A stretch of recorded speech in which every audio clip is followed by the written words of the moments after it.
look so pretty today. Well, thank you. I think I said to myself this morning when I was getting me dressed, I will. when I get my before I can reach my makeup box again, I'm going to change my look. I like your look. I'm going to paint on some eyeballs.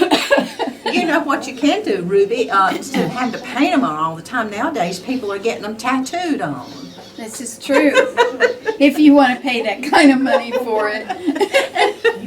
You might just rather have your paint box, right? I'd rather have the paint box. I understand that.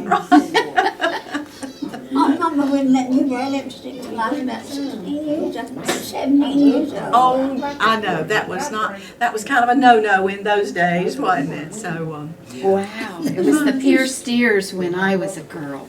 Darn. It was Pierce Steers when I was a girl. Couldn't have them until I was 16. Well, I think my pictures have grown together. Well, I had mine pierced and nobody ever noticed it because it wasn't style. One day my cousin said, Ruby, if I didn't know better, I think you had a hole in your ears. I was married. oh, I'm gonna let. Do you want to hold this water, or do you need a sip of water? Not just yet. Oh, okay. Ruby, do you remember the Depression? Every day of it. Can you tell me something about it that you remember? I can tell you my part. Yeah, I'd love to hear it. Well, when it became noticeable to me was when I was getting to graduate from high school in 1931. Getting things together to work for all the doings, you know, the sermon and the graduation night and a banquet. I think they may have spent $7 on everything I had put together. Things were so cheap.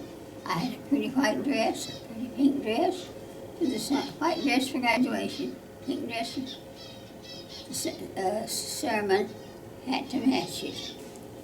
And it was just, thinking about it, it was a peaceful time. And Daddy came home that day from Spencer.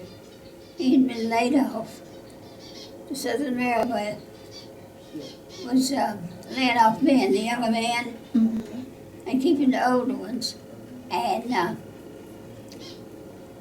they'd go back sometime when business picked up.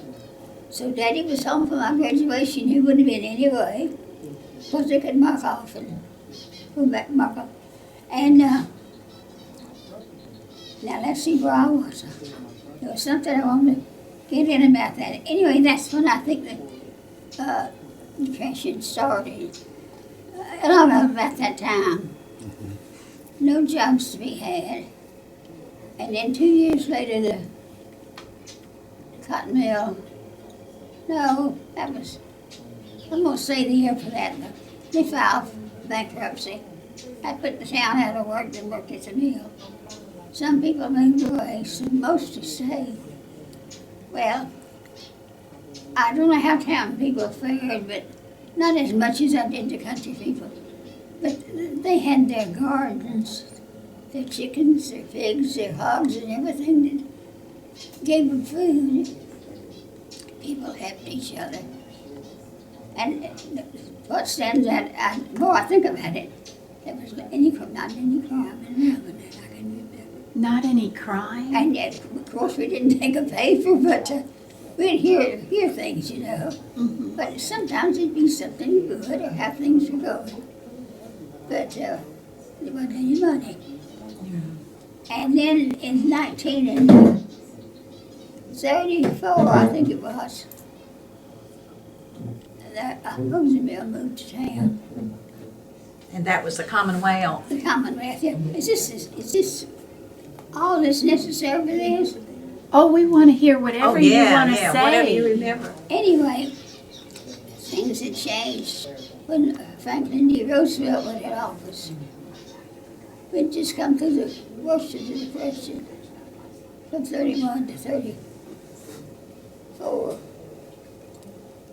And it was still gonna be bad for a while. But they made laws that when you went into a place to work, they had to pay you 20 cents an hour. No, working a long apprenticeship for nothing, and then have the job that you teach your own money for. And that would last 3 months. And then they'd raise you to 30 cents an hour. Oh my gosh. And when that happened, you were on your own. You could do piecework, you could factory your hands. You could make $4 a day anyway, but you had to work hard. And it wasn't steady work though. My first payday, I worked enough to make $5.20. Oh my God. How many days was that? Do you remember? That was 10 cents an hour. And was it for a whole week? No, there was 20 cents an hour. No, 20 cents an hour for the whole week. Oh, okay. And then after that was up, you were raised to 30 cents an hour. And when you sell that, if that's the right word for it, you on your own. And they'd bring the work to you in big lots. And if you were fast, you could make pretty good for those days. But when this came along after that hard time when people just lived almost hand to mouth, and back then there wasn't any government handouts, and all the way it is now. If anybody had to go on, it was relief, or there's another word for it, I forget right now, but it wasn't social services. It was called relief or welfare. That's what it was. Welfare, yeah. And that wasn't very much. Mhm. But anyway, there was jobs made after 34. The CCC boys, do you ever remember them? The CCC I heard them talk boys. about. Civilian. Can They you? terraced the land. They did a whole lot of work on the parkway up here. In the mountains, I think, too, on the highway. Oh, like building the highway or building the And that was famous. Up in the mountains. They and made Blue 30. Ridge the Park. Blue Ridge Parkway. Well, those CCC boys made $30 an hour. Civilian Conservation Corps. And they got to keep 5 of it, and 25 was sent home to their parents. Well, my husband joined, and he sent of course, his $25 went to his mother, because his father had lost his job too. Oh. And Now, were you all married at that time? no, we were. Okay. Okay. I wasn't.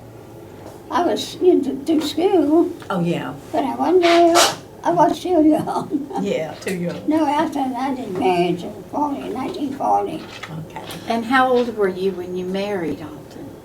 26. 26. Was that before the war or after the war? 1940. That was before the war.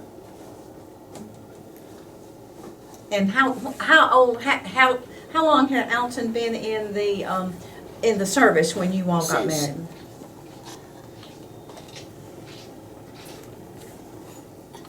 Alton had been in the service from October of 19 and now I'm gonna get something tangled up.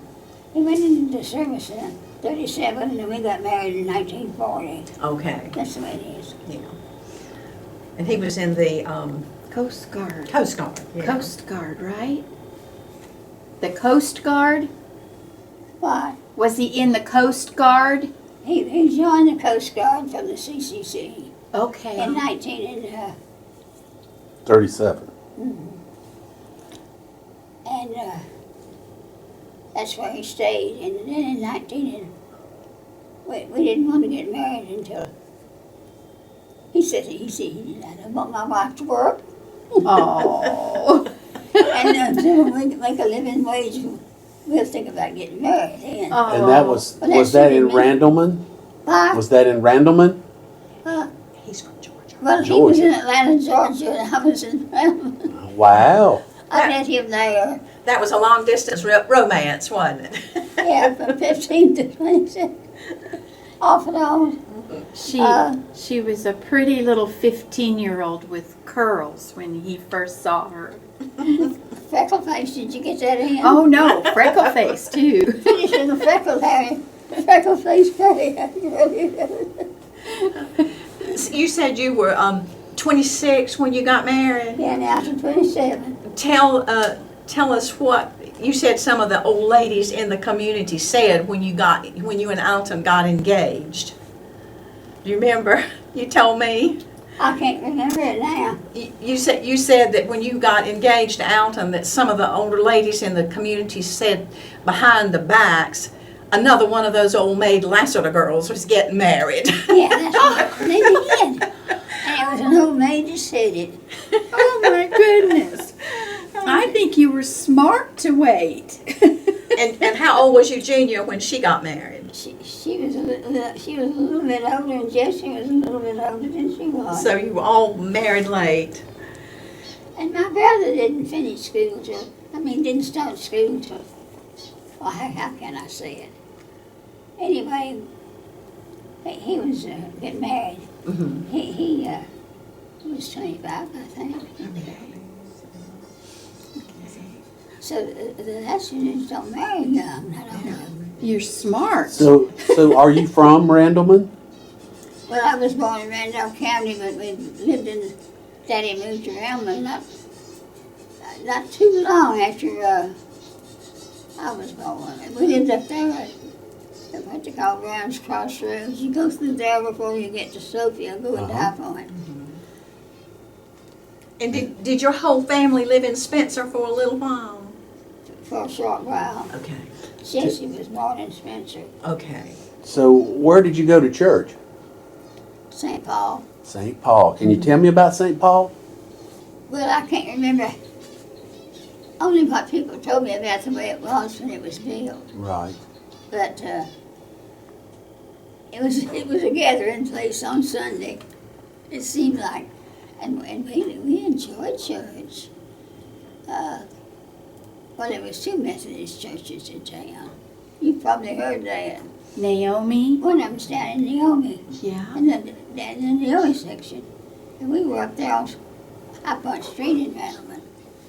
And I think they had gotten to the place where they wanted a big church or something like that instead of a frame church. Okay. And so the work began on it. Peter Clark, and what was the other man's name? Alan Redding. Alan Redding. And Alan Redding lived in the house that's right next to the Methodist church. He Okay. built that house. And you can see it every time you turn in. Yeah. Okay. And Mr. Redding was the one that did all the woodworking on the inside, is that right? that's Argus's house. And that was his home. But I mean, in St. Paul, did he do the woodwork in St. Paul? I'm ready, he did everything but Everything. painting. Okay. Anyway, after it was finished, I've heard it said that the bricks were made from clay dug out of the ground down there on the hill below the church. Yeah, that's just hearsay. And I had to think what come next. But Tell. they hired this. I'm sorry, Ruby. Tell Stephen about the Booger Man and what your cousin said to you about joining the church. Do you remember? Oh, that I would go to hell if I didn't go to church. Yes, I love the way you put it, though, that the Booger Man would get you. Yeah, well, oh yeah, the Booger Man. But the Lord kind of said, if I would have said hell and devil in front of Mama, I'd have been scolded. Or Daddy either. Which cousin told you that? Roberta. Oh, okay, Roberta. That was Herman Clovey's sister. Oh, okay. Well, there's a big meeting. An evangelist by the name of Jim Green came to town. Put up a big tent out there in the schoolyard, the old schoolyard on Academy Street. Uh-huh. And I could sit in the room and see the men working there where there was some kind of a factory. And that's where he pitched his tent. And his meeting was going so good that the mill was shut down. I said, leave him alone to go to church at 11 o'clock in the morning through the week. And even if I think I went one night, I was a little girl. Well, not really little, but I was amazed at their actions, you know, and I just got everything wrong. But anyway, he put that tent there. People were getting saved, and how my brother was, my cousin. He started working on me. Now, Ruby, you know the old booger man will get you if you don't get your name on the church rolls. Well, the booger man never got you, did he? Not so far. No. Are you thirsty? You want a sip of water, Ruby? We always say for preaching to little children and everybody. The church was mostly always full unless it was awfully bad. And the preacher, after his sermon, he said, I just wonder if any of you little children would like to come up and join the church. Well, there was all 4 or 5 or 10, up to 10 I know on their feet before I got myself out of my place. But anyway, we all joined the church. And that's when I felt that everything was all right with me. Now my name would be on the book. No more boogeyman. We didn't have any counseling or anything that you do nowadays. You want to join the church, you could say,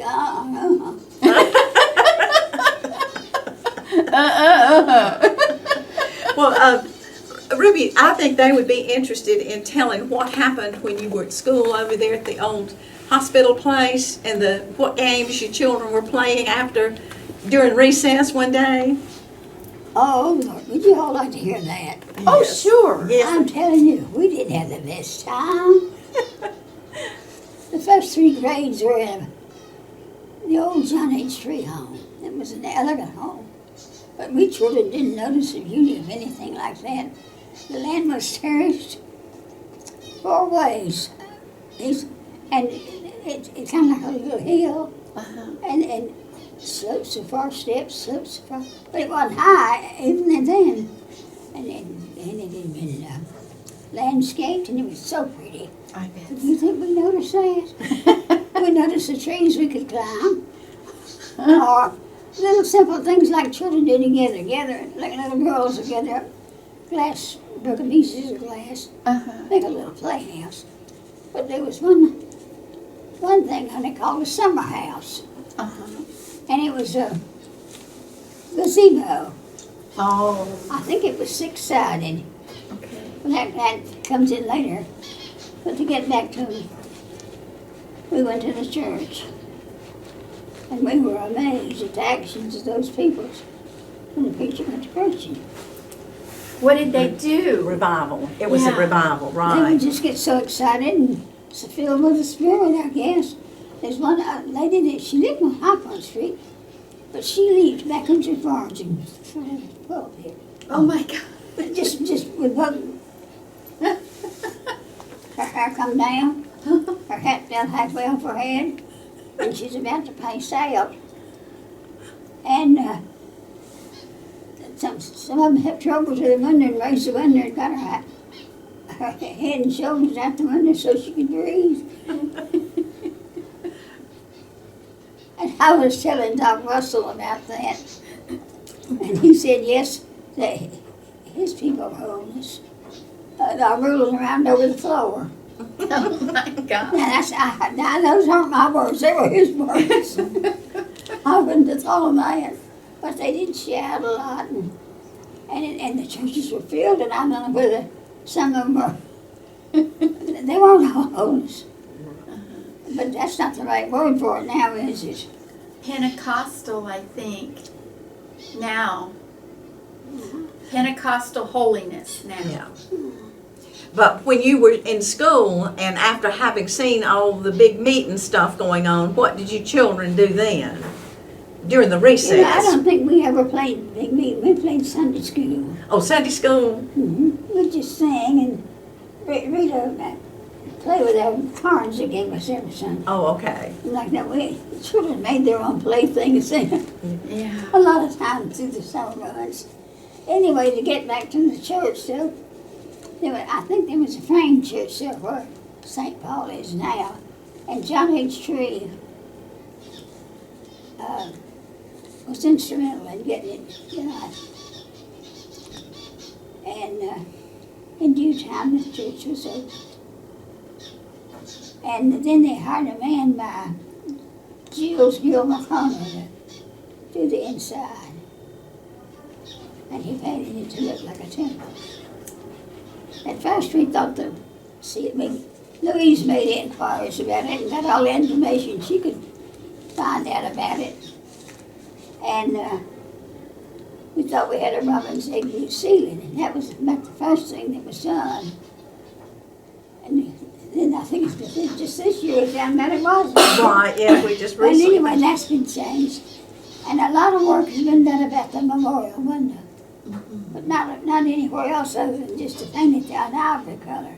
Because in the 20s, people began to complain about the church being so dark inside from all that painting. Mm-hmm. They painted all that pretty work over. Oh. My sister remembered the church being dark. And she was younger than I, but I reckon I was just looking at the memorial window. You've seen it now, haven't you? I have. It's beautiful inside. It's not just a window. It's like two humans are standing there, and then the two angels at the tomb there. I tell them, down to the glass. It's like it's carved, like a statue. So it's It's not 3D. smooth at all. Yes. Okay. Beautiful. One angel in one hand has a staff. At the top, I believe it's something. When the sun hits that window in December, that one sparkles like a diamond. Farther down, there's two topaz in that staff, and they just look like fire almost sometimes. Oh, But the sun has to be bright. yeah. Well, anyway, I can imagine. But then later on, Louise and I both noticed that some of that ivory paint that had been put on in the 20s was breaking off in places, and we could see lines and streaks of what had been. But there never was a whole lot of. I can't remember only a prayer meeting. But we have so many things going on in churches now that. But it was just go to Sunday school on Sunday and stay for preaching. And maybe Wednesday night prayer meeting. Okay. Well, what did you and Eugenia and all your friends do when you were growing up for entertainment? What did you go to movies or? We didn't always have a movie in Randleman, but we had the river and the branches and the meadows to play in. But Mama would not let us go to the river unless there's a grown person along. But we didn't do that till we were bigger children, say young teenagers. But I wouldn't want to swim in deep river now. No. I was thinking about something else that you were telling me about growing up and the things you all did. And when do you remember the first car? Do you know the first person in Randleman that had a car? I never have heard anybody say anything about that. Well, they were T models mostly, I guess. Uh-huh. We saw a car so seldom now. Right. And how did you get around? Walk. We I had a horse. We didn't have a horse and buggy or wagon, but we walked. Uh-huh. walked to town to buy groceries, walked to town here, walked to town there, walked to visit. Right, so, We had people that come to church that almost walked from Sophia. oh. That's a good distance. Yeah, it is. Evelyn Kirkman that died last year, I think it was, sometime though, and it was Father Dana this year. She had the longest walk to. She had over a mile before she even got to where we lived almost.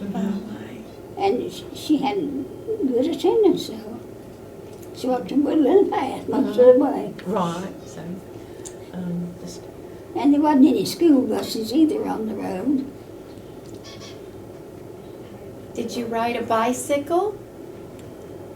Did you ever ride a bicycle? I couldn't hold one steady. The others all could, but I would this way, catch with a foot, and then this way and catch with. I never tried but 2 or 3 times. oh, when did your dad go back to work on the railroad? Do you remember? 34. In what? That same, in 1934. Oh, 24. 34. 34. He was 30. off for 34 years, but I'm going to tell you something. He was not too bad to work for 10 cents an hour when it was offered. Nobody else was either. Yeah. The jobs were made, the CCC and the Civilian Conservation Corps, I believe it was called. Now, in Rowland, they terraced land, those young men. But where Alton went in Georgia, he was at some kind of a place where they were taught a trade. And some of them come there, they couldn't even write their own names. And he was in the part of that too. And he said by the time their time was up, they could write a check, well, anybody could count money if they had money in those days. But things began to get better. And in 1937, he joined the Coast Guard from the CCC. But that Coast Guard time, that CCC time, counted on his Coast Guard longevity. Oh, good. Oh. So was he in longer than 20 years or 22. 22 years? And how did you all come about? How long had what was used to be the parsonage, how long had that been empty when you and Alton bought it? Do you remember? Well, it was said that Miss Biggers didn't like the High Point Street environment. Now, I'm not telling you the truth, but the High Point Street environment was made up of Methodist people. Well, that's scary, isn't it? I tell you, it was just, it outdone Andy Griffiths, Mayberry. People were so nice to each other and so good to each other.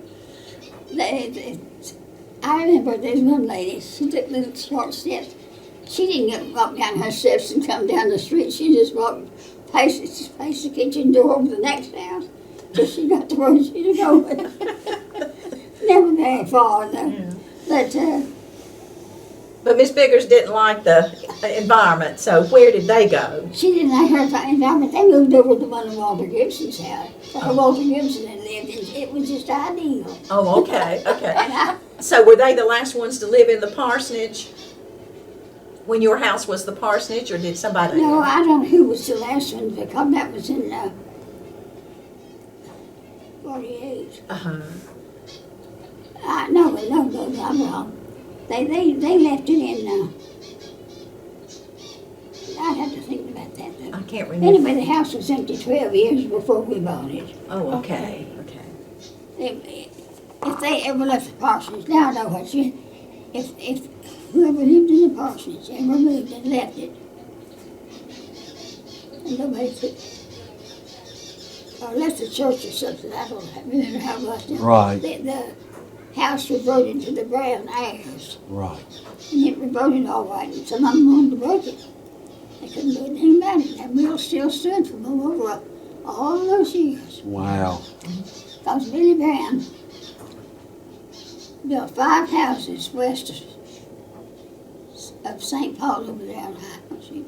And they're all still standing except one the tree getting knocked down. But even on prayer meeting night, sometimes that church was full to the last seat. And up in the gallery too. There was place up there that said to have classrooms, so the overflow went to the gallery. But I heard something once that said it was so strange for a church to be built like that, to have, well, the way I said it, if you sat up there, you looked down and could see everything. Only the ones that was directly under you. So what did you do for fun when you were young? Well, you know what? What did you do for fun when you were young? Well, we had a basketball team made up of not the one from the school, but just mainly our fun where we lived was going to the woods, hunting flowers and fall hippie nuts and just enjoying it. That's my cup of tea. We'd walk from straight, we'd go, you know where the middle school is in Alvin, right on up the street. Our daddy's house was across from it. We'd go over and go behind grandma's house. Go down the hill, step across the branch. Go a few steps, step across the branch again. Now listen, and then there's a bridge. A little bit too wide. One of them we crossed on stepping stones, but it was the same little branch. To visit people that they were our neighbors that lived a mile away from us. Of course they were. It was Daddy's family that lived within hollering distance. But, Distance. to go over to see Evelyn Alden, and the old folks were talking, we'd play. The ball game was one of our favorite games. When we got big enough to hit a ball with a broom handle. That's hard. Yeah. We'd wind the ball at a string that come out of a flour sack. Mhm. And that'd make a good ball to that. And then find a good limb and whittle it down till you had a pretty good bat. And for those that couldn't bat good, we had a board. That would be me. And me. That's why I could bat with a board, but I couldn't bat with that whatever it was. Oh, did you ask me to tell about our big meetings? Yes, when you were playing down in the. That's what brought on to talk about the holiness people. They're more, they're full of emotion sometimes. And we had this, we called it the summer house gazebo in part. But it was a whole classroom could stand in it, maybe more. And they had a banister run all the way around it, 6 sides, I think. We picked out 2 preachers. And they were the most mischievous boys, one of them especially, the other one wasn't. They were our preachers. And we all knelt down around that rail, that banister-like thing, and started hollering. We just hollered. Just hollered. Yeah, and there's hollering and jumping up and down and slapping their hands and saying, "Pray through, sister, pray through." Oh, we just had the best time. Monday, Tuesday, Wednesday, and Thursday. And then one day when we was shouting at our very loudest, everything got still. Ooh, was it still? There stood the 6 teachers.